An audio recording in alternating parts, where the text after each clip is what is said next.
Hey everybody, welcome to the Blendr Report, where news meets rational thinking. I'm your host, Jonathan Harvey. This is your co-host, Liam DeBoer. Liam, what's up, dude? Not too much, brother. Today we're going to be chatting about a Canadian municipality requiring a QR code for entry and exit, the big problems with the WHO pandemic treaty, a carbon tax update with protests continuing, Trudeau criticizing opposition and political leaders weighing in, weapons smuggling UN official on the run in Canada, Australian government clashing with Twitter or X over global content takedown, BC Anti-Racism Act calls for racially exclusive committee to end systemic racism, as well as the Liberals planning to replace Canadian doctors opposed to the capital gains tax hike. However, if before we get started, you wouldn't mind giving us a kind review on Spotify or subscribing to our YouTube channel wherever you're watching, that would be greatly appreciated.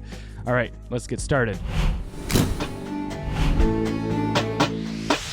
All right, so first off, we've got a Canadian municipality now requiring a QR code for entry and exit. A town in Quebec has made history by becoming the first municipality in Canada to mandate a QR code for entry and exit, while residents will need to present their driver's licenses for passage. This requirement stems from the municipality's contentious decision to levy a $30 fee on all visitors, sparking discontent among locals and their visiting family members. The QR code mandate, specifically for departures, aims to ensure fee compliance. Residents initially faced the same obligation, but voiced vehement opposition, prompting officials to relent and limit the requirement to tourists. Nevertheless, residents remain dissatisfied, decrying the imposition on their mobility and invoking charter rights concerns. So is this us heading one step closer to a dystopian future of 15-minute cities?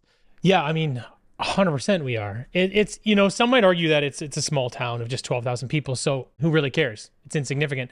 But in my opinion, it really only takes one successful pilot project to really launch a much bigger initiative, right? And, you look at the progression of these things and it's pretty straightforward. QR codes for cities will very likely be used in the near future around the country. And I imagine it will be to access things, not just like the city, but services within the city, whether it's a community center, city buildings, whatever it may be. They could get to the point where it's malls, who knows? And then the next thing is obviously provincial borders. We already saw this through COVID, at which point I think it's just a matter of time before you have a nationwide program.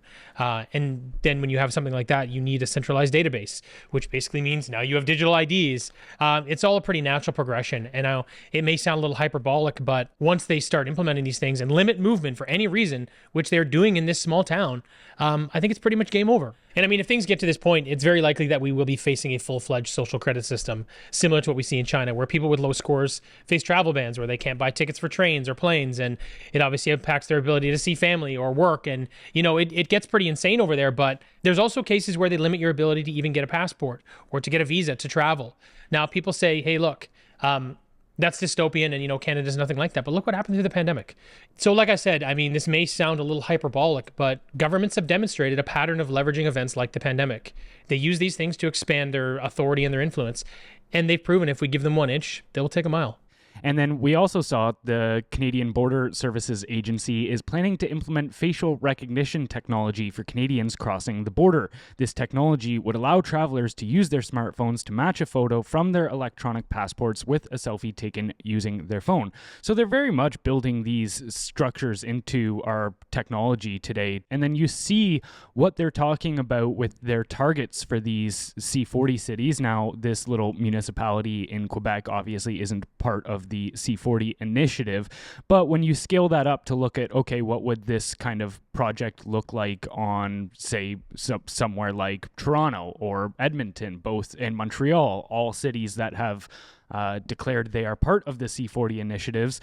They say by their ambitious target by 2030 is to have people have zero meat consumption, zero dairy consumption, to limit them to purchasing 3 new clothing items per year, reducing private vehicle ownership to none, and also limiting people and citizens to 1 short-haul return flight, aka less than 1,500 kilometers, every 3 years per person. So you're allowed to go on 1 short flight every 3 years.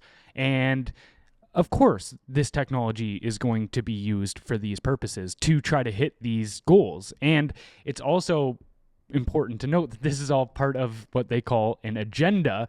And when you have an agenda, that means you have it's not okay, we're going to come across things and we'll pivot our policies depending how things shake out. It's no, we have a very set specific parameters that we want to happen, and we're going to put all of the policies that are needed in place in order to achieve those results. And this is a massive step to doing that, I think. Yeah, I mean, it's more of a game of chess, unfortunately, but the rest of us are sort of playing checkers. Like I said, it's whether it's for power and control, whether it's to suit an agenda, whatever it is. But it's interesting, you look at a lot of these issues, you isolate these issues, and they're really not overly significant. Someone could argue like, oh, well, people are having issues with not paying when they're leaving, this small town, this archipelago. So they're going to use QR codes because then they know people have to pay and whatever. So you look at that and you go, well, that's not a huge deal. But you look at how that scales up and it's a problem. But again, it's only one piece to this puzzle. And then as you were talking about with the CBSA, they're using this facial recognition thing, but it's in conjunction with digital IDs, and it's going to be implemented in the next couple of years. And they're like, it's optional. The pilot program's optional.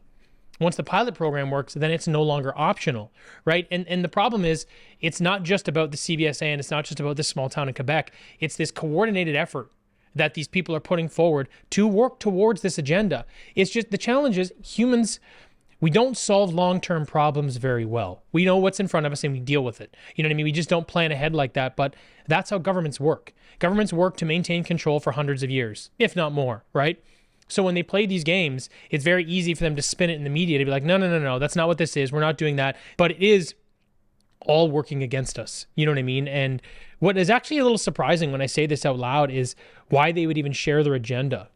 You know what I mean? Do you have any idea why? Because if I'm thinking about this objectively, and I really don't trust the government, but that being said, if they were only doing things to be evil, let's say, why would they share their plans? Well, I don't think they're doing things to be evil per se. There's a great quote from Hannah Arendt, who said how evil is very banal, actually. That she was studying a lot of people in these totalitarian regimes, and people think of them as these world-dominating, power-hungry personalities, but a lot of them end up just becoming cogs in the machine, bureaucrats, and then they just continue pushing along a agenda. There's actually a great movie that showcases this as well. It's called The Zone of Interest, and it was just released last year, but it's a German film, so don't watch it if you don't like subtitles, but very well done, very well shot, and it's about the commander of the Nazi or of Auschwitz, and about him and his family trying to have a normal life next to Auschwitz. And you very much realize that these people go through the exact same life processes that we have. They rationalize everything the same to themselves. It's not this movie-esque type evil where the villain's doing a monologue before it, right? So they very much do believe they are doing the right thing. And we've seen many times when you have a goal like these people claim to be, again, the underlying catalyst for all of this kind of stuff is, well, we need to save the world from climate change, right? So if you're saving the world, there's no such thing as an evil action, because everything you do is justified to meet your end. See, that makes this a lot more challenging. The reason I say that is because if you kind of look at this good versus evil, good often prevails in life, in movies, and it's just usually the way things shake out. There seems to be this thing where people sort of connect, they put their efforts together, and good usually overcomes evil over time. It seems to be how the human race has continued to thrive over all these years. Ups and downs for sure. But with this, if these people actually don't think that they're doing anything wrong, and they think that they're doing something that is better for, like you said, this virtuous goal of saving the planet, how does that shake out in terms of, who wins this race? How do we stop them from accomplishing that goal if they think that it's the right thing to do and they're convincing people it's the right thing to do? It's, at this point, it's non-compliance. It's an utter refusal to play these games. We need to en masse say, I won't sign up for these digital IDs. I've said many times, I think there needs to be a reckoning of these in these bureaucracies. We need to kick out anybody who is actively trying to demolish what we know as liberty.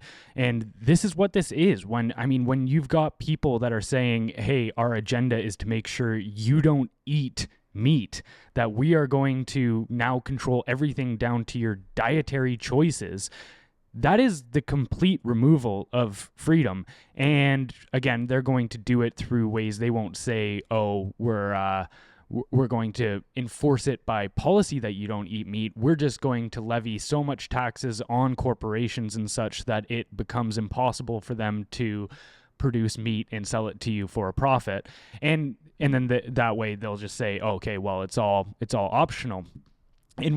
And to your point, when they said that these things were optional back in the COVID lockdowns and stuff with vaccines, you get gaslit on all of this stuff where they push forward this agenda. They say, okay, if you don't get the vaccine, you can't access public spaces like restaurants, movie theaters, sports events, and so on.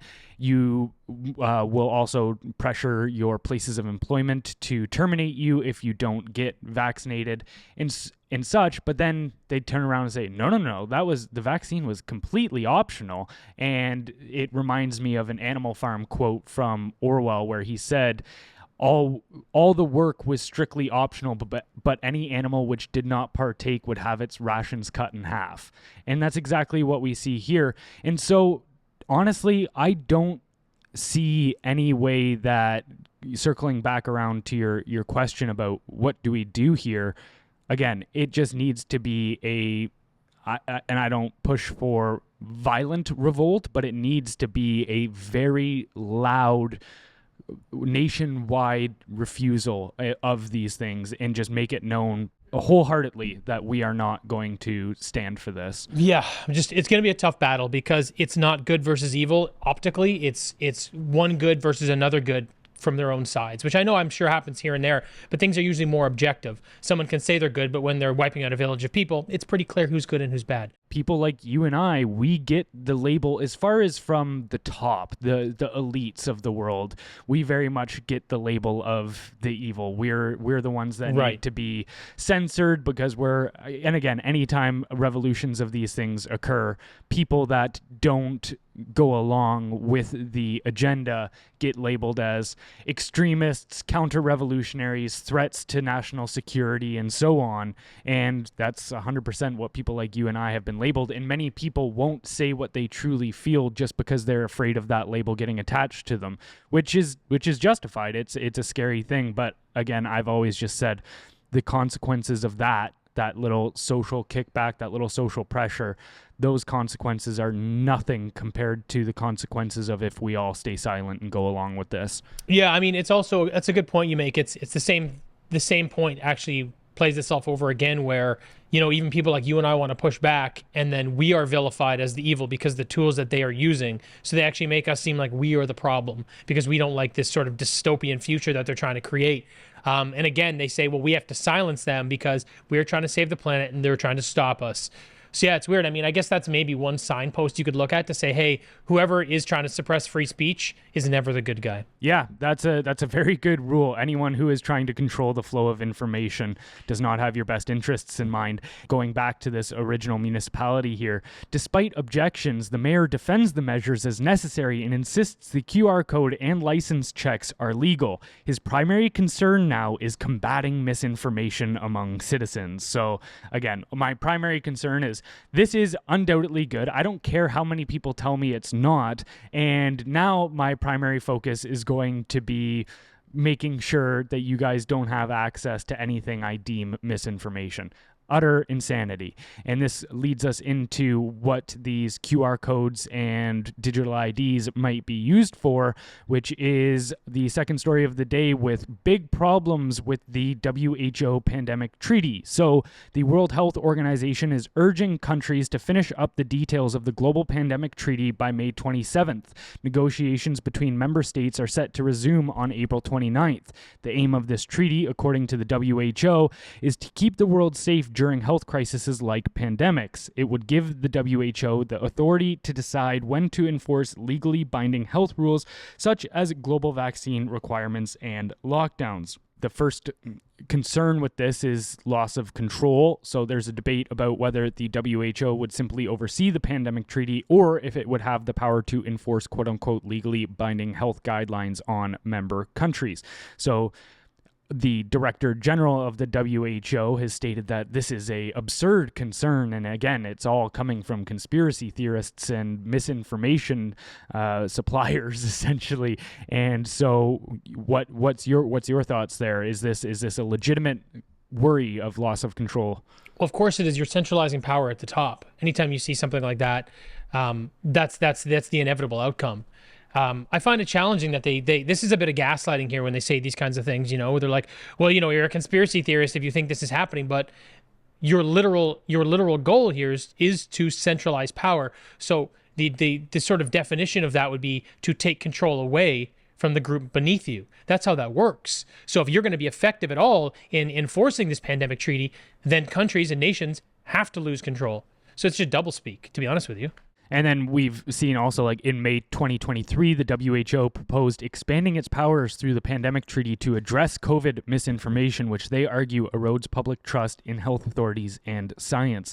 Under the guise of community protection, the WHO suggested new methods for managing misinformation, including continued censorship by social media companies. So, very much they say, okay, yeah, don't worry, we have no interest in gaining control through these pandemic measures, but also we want to be able to censor whoever we think or whoever we disagree with. Any dissidents, we want to be able to essentially shut their mouth. Well, I mean, I think that's, no matter how you look at it, that is just part of taking control or pitching one narrative or telling people how they have to behave through a pandemic or through anything like that. If you are telling me that I have to do one thing, there's always going to be an opposing view. And if your goal is to shut that down, then again, 100%, all you're doing is taking control away from people.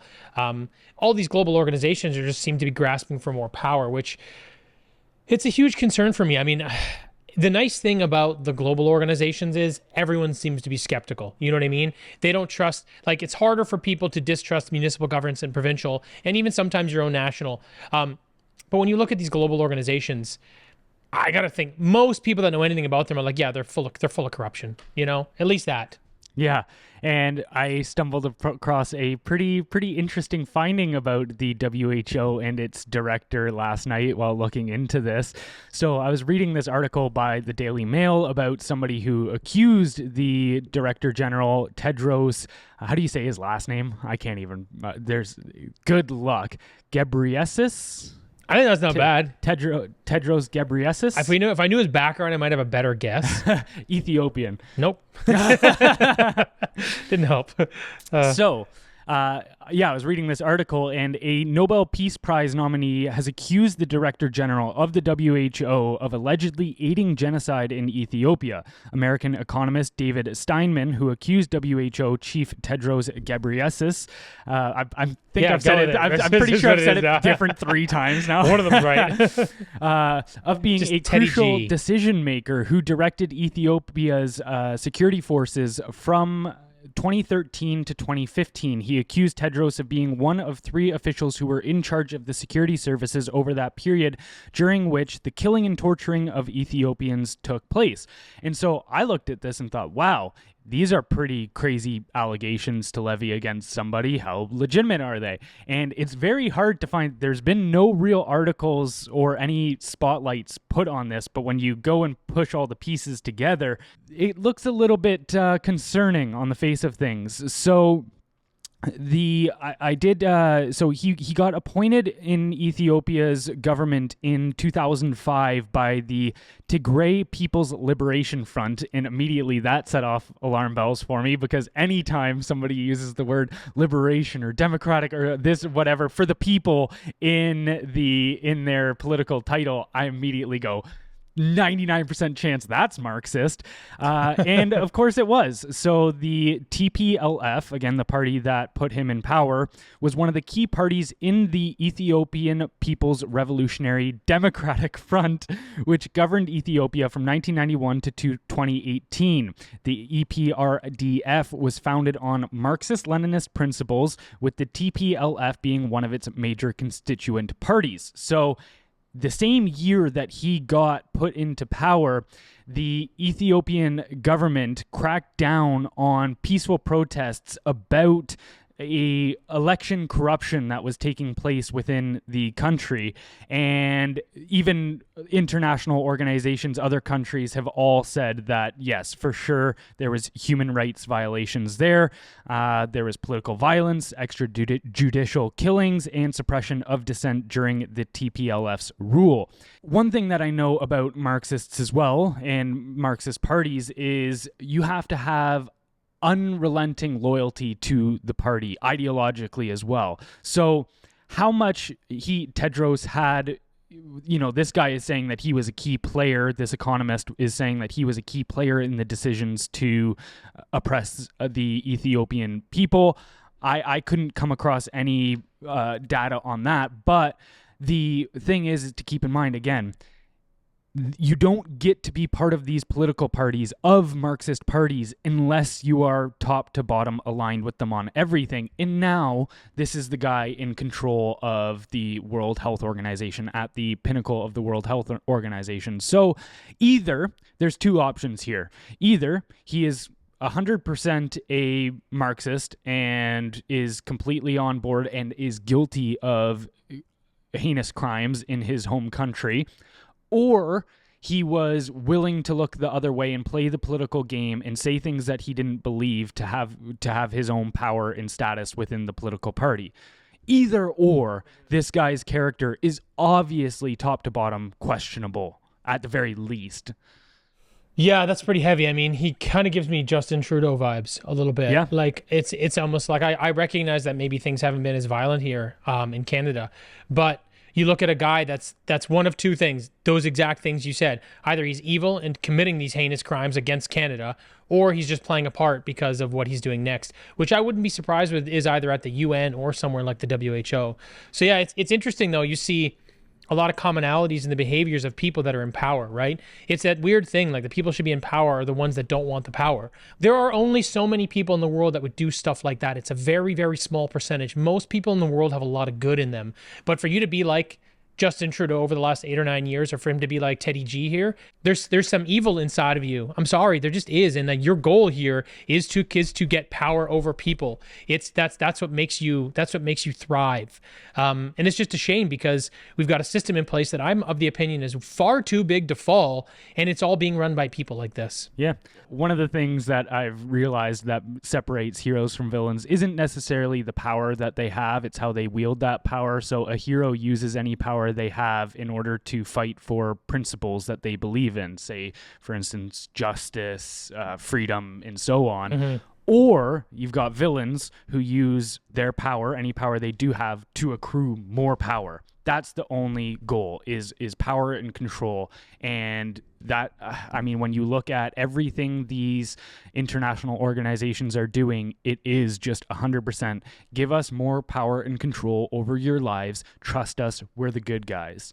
I don't buy that narrative for a moment. No, I don't either. And, it's interesting. Sometimes I think we look at government and we think that they're here to help, but the government is a business. And every single business that exists on the planet exists to get bigger and to be more successful. That's its goal. And what does the government trade in?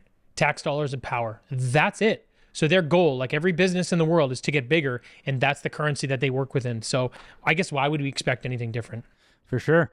Well, let's head on into how they're getting more of that currency. We've got a carbon tax update with protests continuing, Trudeau criticizing opposition, and political leaders weighing in. So first off, Poilievre visits encamped carbon tax protesters. Conservative leader Pierre Poilievre made a surprise stop to support protesters advocating against Trudeau's carbon tax hike. The protest has been ongoing at the Nova Scotia-New Brunswick border since the tax increase. Justin Trudeau criticized Poilievre's visit, accusing him of fueling divisions and associating with conspiracy theorists and extremists.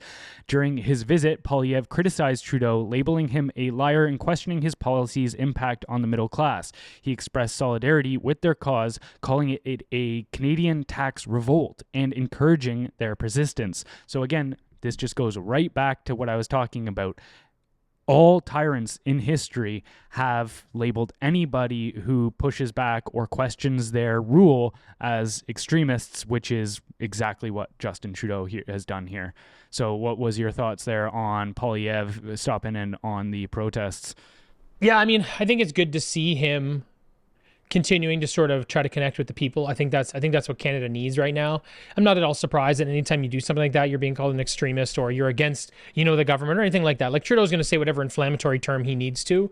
The nice thing is, and I guess it's just a silver lining, is Trudeau's troubles seem to be compounding, right? It's like everywhere you look right now, whether it's the budget that he just dropped, whether it's the carbon tax, whether it's even like his own coalition with the NDP, he's just always under fire, right? And he's just got to continue to say these sort of inflammatory terms because there's really no meat on the bone for his arguments anymore. And the good thing here is he's gonna have a much harder time staying in power because there just seems to be nothing left for the guy. 70% of Canadians don't agree with the carbon tax, and I've said this before. I think a good portion of that 30% don't understand that it's actually costing them more money, right? And when you look into anything right now that's going on between him and Poilievre, his whole strategy right now is just to sort of frame him as this far right Alex Jones type character. Yeah. Well, even when Alex Jones initially gave that endorsement of Poilievre, I sent it to you, and we both were like, "This is going to get web. It's going to be a week until there's headlines about this." Yeah, unfortunately. I mean, it's a shame that Canadians have to be out there protesting against things like this. That just shows you how broken the country is. Yeah, and it's only getting more and more divided as well with, we saw Scott Moe and Trudeau go head-to-head. So Prime Minister Justin Trudeau sarcastically wished Saskatchewan Premier Scott Moe good luck as Moe prepares to challenge the CRA over his province's decision not to pay the federal carbon tax on natural gas. He expressed confidence in the CRA's ability to collect owed taxes, emphasizing that the federal government does not need to intervene directly. Premier Moe's defiance of the carbon tax drew criticism from Environment Minister Stephen Guilbeault, who labeled it quote-unquote immoral and irresponsible, promising measures in response. Meanwhile, NDP leader Jagmeet Singh criticized Trudeau for creating division with his climate plan, emphasizing the need for unity in addressing the climate crisis without compromising affordability. So, yeah, it seems like the entire world is caving in on Trudeau right now, and I gotta admit, it's pretty fun to watch him unravel. It doesn't seem like he's hanging in there mentally all that great. There was actually just an interview he had recently over the big funding for the EV plant down in Ontario here that they're putting $15 billion towards, which is going to work out to roughly $5 million per job it creates. And a journalist was trying to corner him on this. So how many jobs is this actually going to create? And if so, how much money per job, knowing that figure? Well, Doug Ford was on the stand, and you could tell he was trying to get flustered, going like, oh my God, how do I politic my way out of this? And then Trudeau walks up, takes Ford out of the stand pretty much, not like physically, but just kind of shoulders his way in, and then goes, hey, well, we've tried to answer this question for you, and if you don't get it by now, then I don't know what to tell you. And you can just see like he is fucking losing it. And then right after that as well, while they were all clapping, oh my God, we're making these investments in this EV plant, then it was great too. There was a clip of Ford and Freeland going to hug, and as soon as they're about to hug, Ford just turns around and just waves to everybody in the crowd, just obviously has nothing but disdain for Chrystia Freeland. So again, these people are just falling apart, and all of these policies, whether it be the carbon tax and such, are just fraying and dividing Canada. To your point about the EV investments, I have a huge problem with this. Like we're just throwing more money at foreign companies to develop electric vehicles in this country when the interest is declining rapidly. Yep. So I just don't understand. Like I'm hopeful that these things can convert easy, because putting this much money into so many plants for a technology that's not going to last that long is just such a stupid idea. This just came out yesterday that Ford reported massive losses on every electric vehicle it sold. Quote, Ford's electric vehicle unit reported that losses soared in the first quarter to $1.3 billion, or 132 $42,000 for each of the 10,000 vehicles it sold in the first 3 months of the year, helping to drag down earnings for the company overall. And then we also just saw that Tesla is laying off 10% of its staff because their demand for EVs across the market is just waning quickly too. So yeah, why are we tossing $15 billion of taxpayer money into an industry that is clearly on the decline for demand? Yeah, so we're actually subsidizing $5 billion of it. They're investing the other 10, but this is not the only plant. I think it was 5 from the provincial government. Two and a half. Oh, okay. Yeah, so okay. It was 5 total. But this isn't the only plant. There's 3 of them. You know what I mean? They've continued to do this, and it's all been with foreign companies, which to me is a little odd. You'd think you'd want to keep the money with other companies from Canada, or at least support the growth of those things. But anyway, that is what it is. But yeah, when you look at this, it's not only is Tesla, cutting their staff by 10%, they're poised to have like their worst quarter, I think, in 7 years. So everything's moving in the other direction here. And then there was a stat I was listening to or reading the other day that for the first time, I think, in several years, it's taking longer to sell an EV than it is a gas-powered car. So how they look at this is they go, how long does a car sit on the lot? So from 1 year to the next, just 1 year, it took, I believe the numbers are 21 days for an EV car on the lot to be sold. Now it's 55.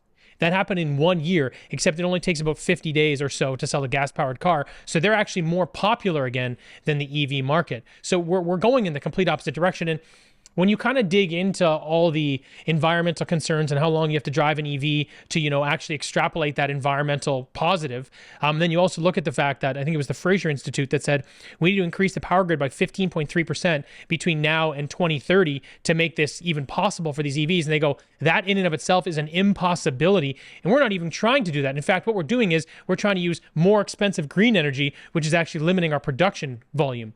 So you kind of look at this whole thing and you go, are you guys paying any fucking attention whatsoever to what you're doing with our money? When you look at the C40 initiatives and see that the ambitious target for these goals is 0 private car ownership, it starts to make a lot more sense. Then why are they creating a plant now that's going to be able to pump out 240,000 EVs a year?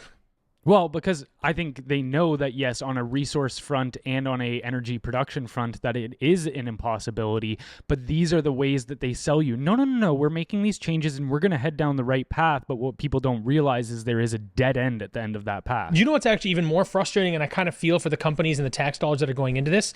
There's no way that Poilievre or any reasonably thinking government after Trudeau is going to maintain these policies. There is no way that Canada is going to be only selling EVs by 2030. Yeah. There is a 0% chance of that. So for me, you look at this, it's like you guys are building out this infrastructure for something that's going to fall apart because it's built on shaky policy that makes no sense economically or for the environment. So I mean, this whole thing's just going to flip itself upside down. It's just such a stupid investment. Yeah, and then too, you see the lies about everything on this front with.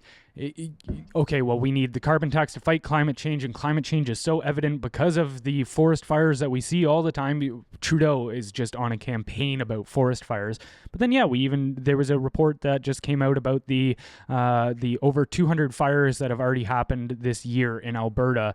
The officials are highlighting that they were all caused by humans. So again, all of their justifications for this stuff, it just goes down to power and control. It has no actual.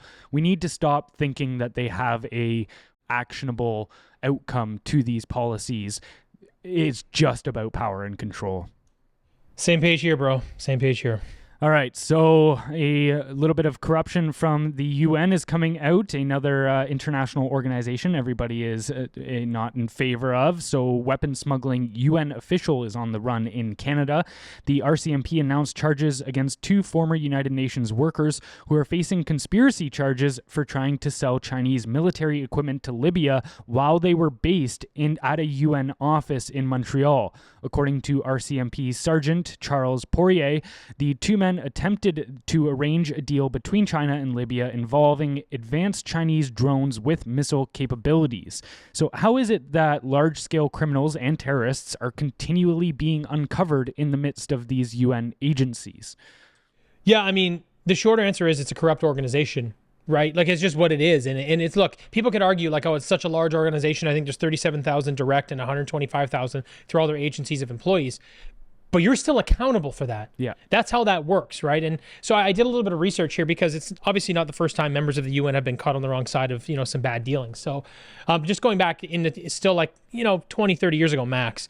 In 2005, a UN employee was found guilty of providing support for Al-Qaeda in Afghanistan. Great. Yay. 2009, members of the UN Department of Management were convicted of soliciting bribes. Okay, cool, just taking a little bit of money. In the early 2000s, there was a significant corruption scandal involving the UN's Oil for Food program in Iraq. Several UN officials, including Benin Savan, I'm not sure if I said that correctly, but he was the head of the program, they were accused of accepting bribes and kickbacks from Saddam Hussein. According to several reports, UN peacekeepers have been found guilty of corruption, sexual exploitation, and abuse. These incidents have occurred in various conflict zones where UN peacekeepers are deployed, such as Democratic Republic of Congo and Haiti. Instances of financial irregularities, which we've seen a ton of times in the news, including embezzlement and mismanagement of funds, have also been reported on several occasions with several different UN agencies and programs. So the corruption it's rotting through the entire organization. And dating back to the early 1990s, there have been ongoing reports of UN staff members being involved in human trafficking, particularly in regions affected by conflict and instability. That is so fucking dark. And obviously, most recently, it was reported that the UNRWA has hundreds of Hamas militants employed within their ranks, several of them who are reportedly key members of the organization. I don't know what else you need to see. This organization is completely corrupt. And there was a recent survey, I'm not sure who did it, might have been an Ipsos survey or Fraser Institute, I'm not sure. Only 38% of Canadians and 30% of Americans trust the UN. Yeah. So it's pretty clear that not only is it a corrupt organization, Canadians, citizens of America, the West, we don't even trust these people at all. So I'm not even sure why Canada or America are still maintaining this alliance. And we're supposed to believe that they're the arbiters of moral truth on this stage. And that seems to me what the only purpose for the UN is now, where individual countries can just use it as essentially a propaganda outlet to be, well, the UN says you did this, this, and this. And it's like, well, how about we look at what the UN itself is doing? We can't pretend that all of a sudden this is just an impartial organization on the global stage. Or we've also seen many times as well China's infiltration into it. And how is it that certain Western countries get cited for human rights abuses, like say Israel, which I'm sure some of them they are very, very deserving of, but then you look at China and you see that it has zero human rights abuses levied against it by the UN, and you go, they have over 1 million Uyghur Muslims in forced concentration and labor camps right now, and there is just no talk of that kind of stuff at the UN. And then you see the top to bottom just erosion of any credibility with criminals again and again acting through the UN. And to me it's pretty disgusting that it's gotten to this point. Yeah, I mean, the way I've started to look at global organizations is when you put them all together, you don't just sort of centralize and limit maybe corruption to one thing. You take corruption from all the groups that are organized that are a part of it, and you just kind of pile it on top. Right? It doesn't really eliminate anything. It's just sort of a power struggle for power within the organization. But all of the things, it's like they bring all their baggage with them. And then sometimes they work with one another to compound these efforts and do things that are even maybe a little darker. You know what I mean? So I don't know. I don't actually see any global organizations that are doing anything positive these days. Well, yeah, and I'm sure there's a few isolated events that you could take into place of times that these organizations helped one area or certain people in a bind or whatever, helped in a conflict. But I think overall it's to the point where it's undeniable that these institutions are a net negative for us at this point. 100%. All right, so moving on here to our next story, we've got the Australian government clashing with Twitter or X over global content takedown. Tensions between the Australian government and Elon Musk's X have escalated following a legal dispute over the removal of content. The controversy stems from videos related to the alleged stabbing of a Christian bishop during a live-streamed service. The Australian eSafety Commissioner, Julie Grant, ordered X to take these videos down, citing concerns over their violent nature. X refused to remove the content globally, arguing that it did not violate its rules on violent speech. This refusal prompted the commissioner to issue a global takedown order threatening X with a hefty daily fine of $785,000 if it did not comply. X plans to challenge this order in court, asserting that the commissioner lacks the authority to dictate what content users can access worldwide. If somebody had told you in 2019 that in 5 years, nearly every single Western government was going to launch a full-blown war on freedom of speech, would you have believed them? 5 years ago, no. 4 years ago, after the pandemic protocol kicked in, yes. Look, Australia is not unique here, and this is happening in almost every country in the world. And I think the error that they made specifically was that they were attempting to police the whole world. You know, kind of this like, we deem this unacceptable, and therefore the world can't see it. I mean, that's just kind of mental. But it does go to show how insanely entitled these politicians have become. And did you actually see yesterday, Australian Prime Minister Anthony Albanese asked social media companies to delete memes that make fun of him or criticize him in response to the Prime Minister's request, obviously. Former NBA player, I don't know if you know Andrew Bogut, he posted a meme showing Albanese's Adolf Hitler, which instigated a full-blown meme contest, which is actually taking place today on X or Twitter, targeting Albanese, which is kind of funny because it just kind of goes to show, like, old people still really don't get the internet. Yeah. If you go out there and kick and scream and say you don't do these things, they're going to rip you apart. But anyway, sort of like back to the point here. When you look at this globally, like whether you're in China, which is under complete censorship and control, Canada, which is already facing state-controlled media, the Online Streaming Act, which controls content, the Online News Act, which, funny enough, blocks news, and now be a Bill C-63, which will literally force you and I to have to leave this country, right? Places like Brazil, I mean, they're at war over free speech right now with Twitter. They're trying to ban opposing views and political opposition, not only on Twitter, but other social platforms, basically giving them no opportunity to use the megaphones that the rest of us have access to. Pretty much anywhere in the European Union, which falls under the Digital Services Act, which is incredibly egregious. The UK has the Online Safety Act, which is actually insane. It might be the worst right now as a single piece of legislation in the West, where they're already arresting people for thought crimes. So, I mean, it doesn't really matter. Heavy-handed censorship is moving its way throughout the world, and it's not just coming for us on social media. It's hate speech laws, it's thought crimes, and it's jail time. And it's a globally coordinated effort to seize control over citizens. So yeah, it's a pretty dark time. Yeah, and we even just saw, too, BC delayed its own online harms bill following a quote-unquote good faith agreement with social media companies. So, okay, we won't put direct policy in place that allows us to control what you guys do as long as you just do what we say you want. That's what I just want people to know. That's what that means. Yeah. They're like, what's a good faith agreement? It's a good faith agreement to censor. Yeah. And they're like, well, you have to say these things, and if there's they're like, well, if there's a natural disaster, you have to get the information out. Anything the government says is what you have to put out. Wild. Their entire proposed reasoning for this is think of the children, right? And, always. And you're evil if you push back against this censorship because what? You don't care about children? First of all, fuck off. I know what you're really up to because I see what you guys get upset about. So for instance, in the case of Australia, there's a valid question to be had here, which is, were we sold a lie that multiculturalism is a strength when now we see opposing religions start going to war with one another? And that's, of course, happening across the Western world right now. There is definitely ideological and religious combativeness between these groups. Now the goal is, well, we want to just take down that violence because if you can't see that it's happening, we can say it's not happening.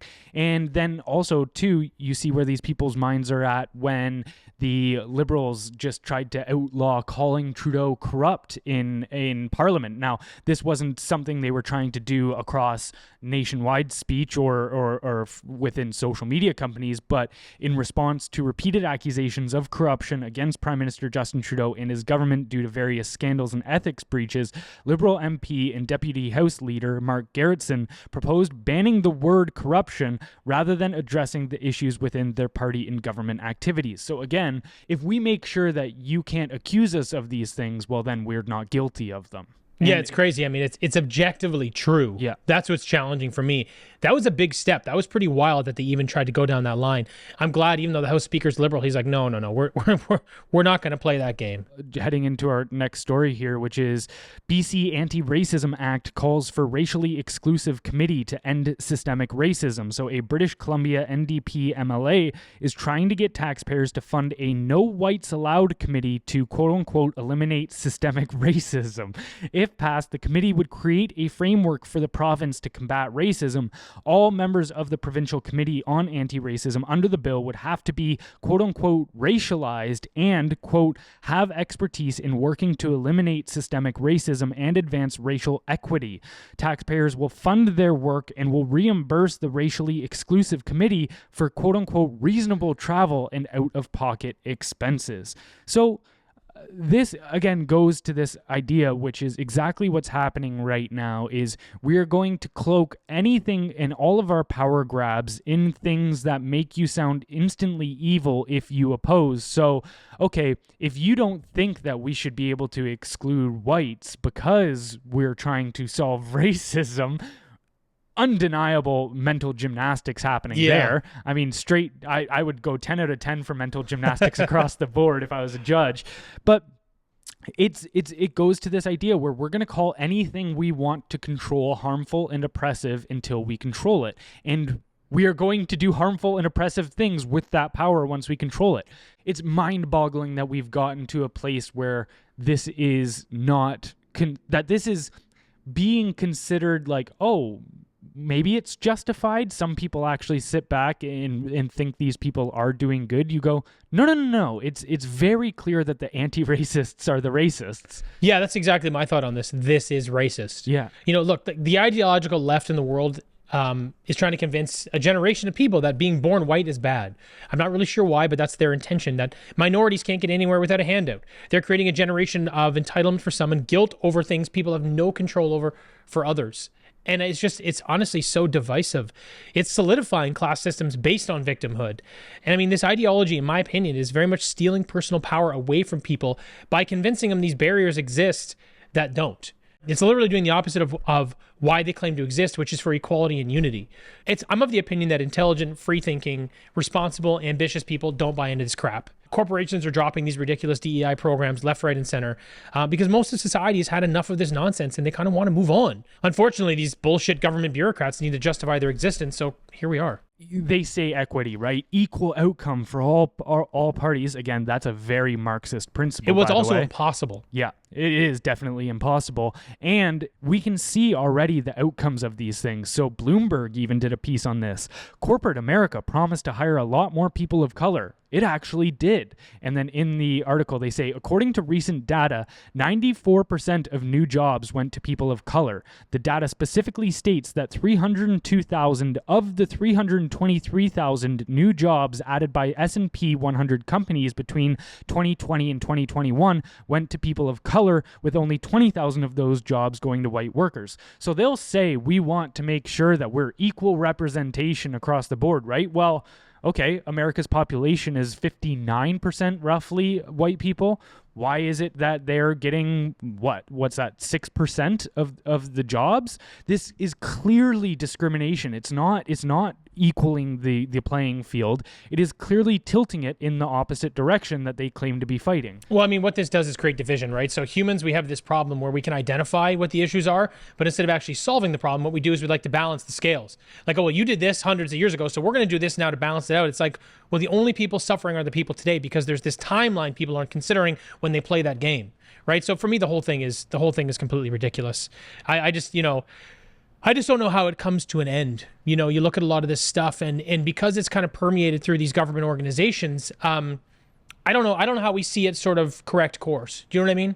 Yeah, like I think the only thing left to happen at this point is for these organizations to cave in on themselves. These are extremely power hungry. I've pointed to the fact that I think a lot of the people that are pulling the levers in these things, I don't think it's all of them, but I think it's the people that rise up in the ranks in these things. I do genuinely believe them to have some sort of level of psychopathy. Like these are just, they cloak everything they're doing, all of their evil actions in just, of morality. It's like sunshine and rainbows on the other side of it. And it's time that we stop giving them the benefit of the doubt that they have good intentions. These very select few, and this is what that Andrew Lobachowski pointed out about totalitarian takeovers, was that it only takes a very small portion of these people to infest institutions, and then all of the other people, again, this banality of evil, all of the other people just end up going along with it because they don't want any problems or confrontation in their life. Most people are scared of it, so they won't stand up. And when the leader in a room is saying, we need to enforce these hiring policies, which are clearly discriminatory, average people are so scared of confrontation that they're not going to stand up in the room and say this is wrong. So I think yeah, it's sad to point out, but I think these institutions are just going to end up collapsing in on themselves, and that's how we get out of this mess. Yeah, the problem is Canada is one of those countries where there's not a lot of fight in that dog. Yeah. And unfortunately, that being the case, there's going to be a lot of people that get sacrificed, obviously in quotes, through these programs. You know, it's gonna ruin a lot of lives. It's going to be a lot of collateral damage, in my opinion, before they do collapse in on themselves. It's going to be quite a big fallout, unfortunately. But I guess it is what it is, man. I mean, all you can really do is say, hey, one of two things: stand up and push back, or learn from the mistakes and don't let it happen again. All right, well, our last story for the day here, we've got Liberals planning to replace Canadian doctors opposed to capital gains tax hikes. So in response to the outcry from physicians across Canada pleading with Trudeau to reconsider the capital gains tax hike, Liberal MP Richie Valdez stated that the federal government will speed up the process of recognizing foreign credentials to replace the Canadian doctors leaving due to the tax hike. Valdez, the Minister of Small Business, acknowledged the challenge of retaining doctors who incorporate for tax benefits and rely on capital gains for retirement, especially as many leave for opportunities in the U.S. The plan is to encourage foreign doctors to have their credentials recognized in Canada, filling gaps in the healthcare workforce. So what could possibly go wrong with this policy? Yeah, I mean, I'm struggling to find anything that could possibly go right here. According to an Ipsos survey, only 17% of Canadians support the Liberal government's recent federal budget. So, I mean, this goes beyond the capital gains increase, right? You know, which specifically is running everyone from entrepreneurs, doctors, real estate professionals. The entire tech sector is pissed off. It's running them all out of the country.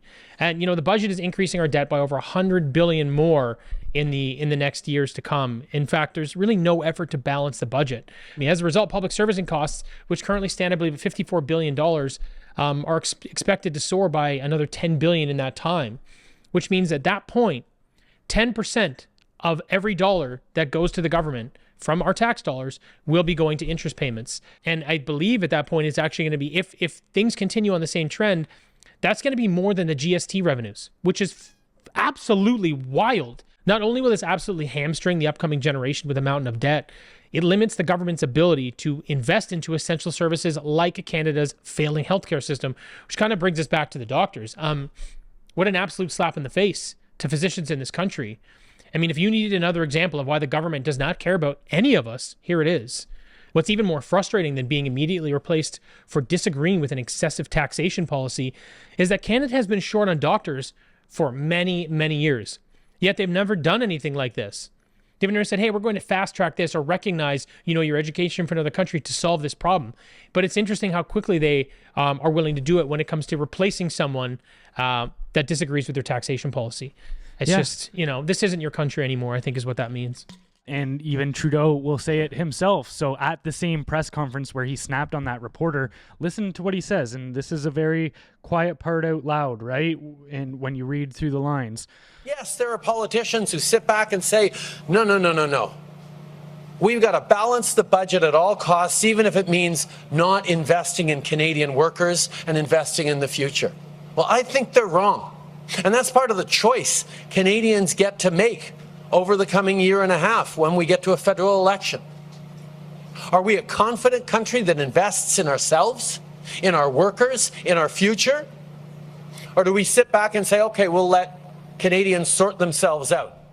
Yeah, I would love for you to let us sort ourselves out. What are you talking about? Exactly. And what an elitist mindset to go, unless I'm controlling everything, unless that I am directing your guys' life and investing in your life, unless I am making those decisions on what's valuable, You guys, what? I'm just supposed to assume that you guys will take care of yourselves? You guys can't do anything. You're all idiots. I'm a drama teacher. I know exactly what's going on. We just saw too. Okay, so he has admitted there's not even a plan. He thinks it's evil to try to balance the budget, to try to limit government spending. That the more the government is spending, the better. Well, look at how this is played out on the ground level. So a recent report by the Fraser Institute just came out, which found that Canadian families with modest incomes face the highest marginal effective tax rates, with those earning between $30,000 and $60,000 hit hardest, according to a newly released report. Marginal effective tax rate measures the personal income taxes paid by both federally and provincially, as well as the reductions in government benefits linked to income. Households earning $30,000 to $60,000 face marginal effective tax rates near or above 50%. Many low-income families in Canada take home only 40 cents or less on each additional dollar earned because of the combination of higher taxes and loss of federal and provincial transfer benefits. It's insane that he can sit there at this point and say, I am making your guys' life better, when effectively 6 months out of the year, low-income Canadians are working for the government. Yeah, I mean, I think it's pretty clear if you look under the hood what's going on here. And it's kind of back to my point of even just managing the interest payments in this country, which in 5 years will be 10% of all tax collected. That is mismanagement. That's what that means. So you're like, we want to spend it on Canadians. Well, if you'd done it effectively, we would have had $64 billion more every year in the next 5 years that we could have spent on Canadians to improve things like healthcare. But you spent it frivolously like an asshole and printed hundreds of billions of dollars over the last 9 years, and you've put us in this situation. All you've done is make things worse, and now you're lying, suggesting that you know how to fix it, or that you know what's right for Canadians, or that maybe you're not the biggest problem, but you are. Yeah, and when everybody becomes poverty-stricken and starts becoming extremely disillusioned by their options in the future, they just use their propaganda machine to again try to gaslight you into thinking everything is good. So, like the Toronto Star just released an article earlier this week and says, quote, "While it's easy to feel owning a home is a life goal, it might not be a bad thing to consider forgetting it altogether. Here are some benefits of being a lifelong renter." In knowing that I have to be able to wear this comment as well as anybody else in the media because of the things that you and I do, I really think that they should be held more accountable for the things they're doing. I think that they should be called out and vilified for this kind of crap. Because never in the world and in our history has it been, promoted that you shouldn't own a home and that it's better for you. That's how people create wealth. That's how 90% of Canadians or people in the West create any form of wealth that they can hand down to their kids. That's it. So now you're saying you don't this is not just gaslighting, but you're also affecting future generations and stability, and you're creating this dependency on the government when you're promoting these kinds of things. There needs to be some accountability, in my opinion, on those people for the things that they're saying. It's just, I don't know, I find it like the Toronto Star has become ridiculous, CBC, a lot of these other ones, it's like you're saying these things and you kind of go, like they did a hit piece on Pierre Poilievre the other day, and I just kind of go none of this is true. And all you're doing is creating division. And actually, if you think about it, you have a responsibility to provide people with reasonable information so that they can make their lives better. That should sort of be the intention, or at least be objective. Don't try to promote these things that are only going to be harmful in the future. And even through the pandemic, right? This is the same organization which completely vilified anybody who was unvaccinated. And so, and to the point where they were likening them to essentially evil. It was, if a unvaccinated person catches it from somebody who is vaccinated, boo-hoo, too bad. I have no empathy left for the willfully unvaccinated. Let them die. I honestly don't care if they die from COVID, not even a little bit. Unvaccinated patients do not deserve ICU beds. At this point, who cares? Stick to the unvaccinated in a tent outside and tend to them when the staff has time. That is insane. That's the Toronto Star? Yeah. Yeah. Wild, right? There's got to be some accountability here. I just feel like they get this blanket coverage and no one has to face the consequences of what they say. All right. Well, don't forget to head over to our website to sign up for our newsletter, which goes out 6 days a week, blendrnews.com. That's BLENDR news.com, and we'll catch you next time. Bye, everybody.